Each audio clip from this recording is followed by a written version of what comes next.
کتنی جویل ہو سکتی ہے جنگ؟ کیا اہداف ہیں امریکہ کے؟ ناکامی ہوگی؟ اب تو زمینی اور پراکسی بھی استعمال ہونے کی بات ہو رہی ہے، کیا کہتے ہیں؟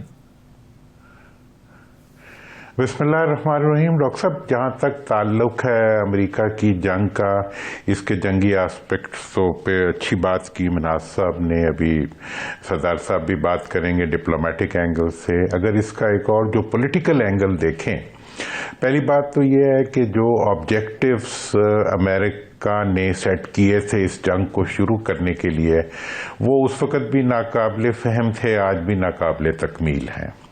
دوسری بات یہ ہے کہ اس جنگ کا ایک آسپیکٹ تو وہ تھا جو جنگی اعتبار سے گراؤنڈ کے اوپر جیتنے کا ہوتا ہے، ہر جنگ کا ایک سائیکولوجیکل اور ایک پولیٹیکل آسپیکٹ بھی ہوتا ہے۔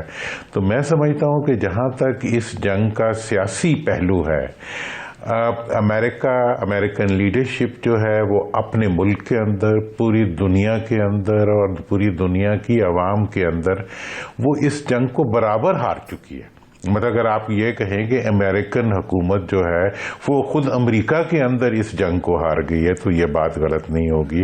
اگر اس کو کہیں کہ وہ یورپ میں ہار گئی ہے، وہ پوری دنیا کی عوام کے سامنے جو ہے اس جنگ کو ہار گئی ہے، تو اس میں کوئی غلط نہیں ہوگا۔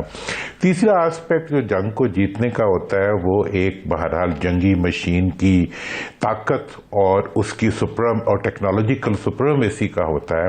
مجھے تو لگتا ہے کہ اس جنگ کے اندر جو امریکن ٹیکنالوجی کی سپریمیسی تھی وہ خود چیلنج ہو گئی ہے۔ مطلب جہاں تک یہ ہائپرسونک اور کروز میزائل کے جو کمبینیشن نے آ کے اسرائیل میں تباہی منائی، اسی طریقے سے جو انفراریڈ بیسڈ راکٹ سسٹم نے جس طرح سے امریکن F-35 سے لے کے F-50، مطلب یہ ہے کہ وہ دیو قامت پرسیپشنز جو امریکن ٹیکنالوجی کی سپریمیسی کے بارے میں اس کو پوری دنیا کے اندر ایک خوف کی علامت اور ایک ٹیکنالوجیکل سپریمیسی کی علامت بناتے تھے، وہ ساری علامتیں جو تھی وہ خود ڈھیر بن گئیں اور اس کے اندر وہ کچھ بھی نہ کر سکے۔ اب ایسی صورتحال میں اس جنگ کی طوالت تو ایک گھنٹہ بھی میرا نہیں خیال کہ امریکہ کو یا دنیا کو سوٹ کرتی ہو۔ اب جو کچھ بھی ہو رہا ہے وہ حماقت کے اوپر مزید حماقتوں کا ایک سلسلہ ہے۔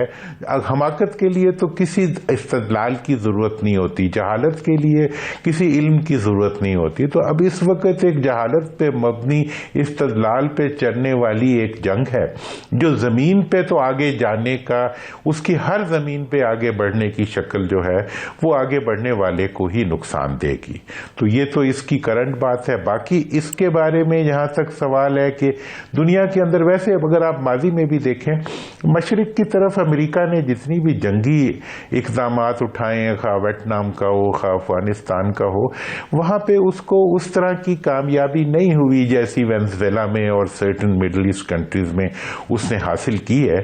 تو اس لیے اب یہ بھی وہ جب مشرق کی طرف افینسو لانچ کرتا ہے تو اس کو ڈیفینیٹ قسم کی ایک ریزسٹنس ملتی ہے۔ اب ہسٹری سے اگر سبق نہ حاصل کرے امریکہ تو اس کو ہم کچھ نہیں کہہ سکتے۔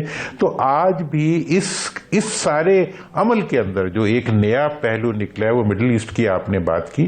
مڈل ایسٹ کا جو ایگزسٹنگ سٹرکچر ہے وہ ویسٹ نے بنایا تھا، اور اس کی بقا اور اس کی جو باؤنڈریز ہیں اس کا محافظ ویسٹ کی طاقت تھی۔ آج جس وقت ویسٹ جو ہے وہ اپنی طاقت کھو رہا ہے، اسی طریقے سے وہ اپنا وہ کنٹرول ایفیکٹونیس جو ہے وہ کھو رہا ہے، تیسری طرف ان کی لیڈرشپ جو ہے وہ اپنی سینٹی بھی کھو رہی ہے۔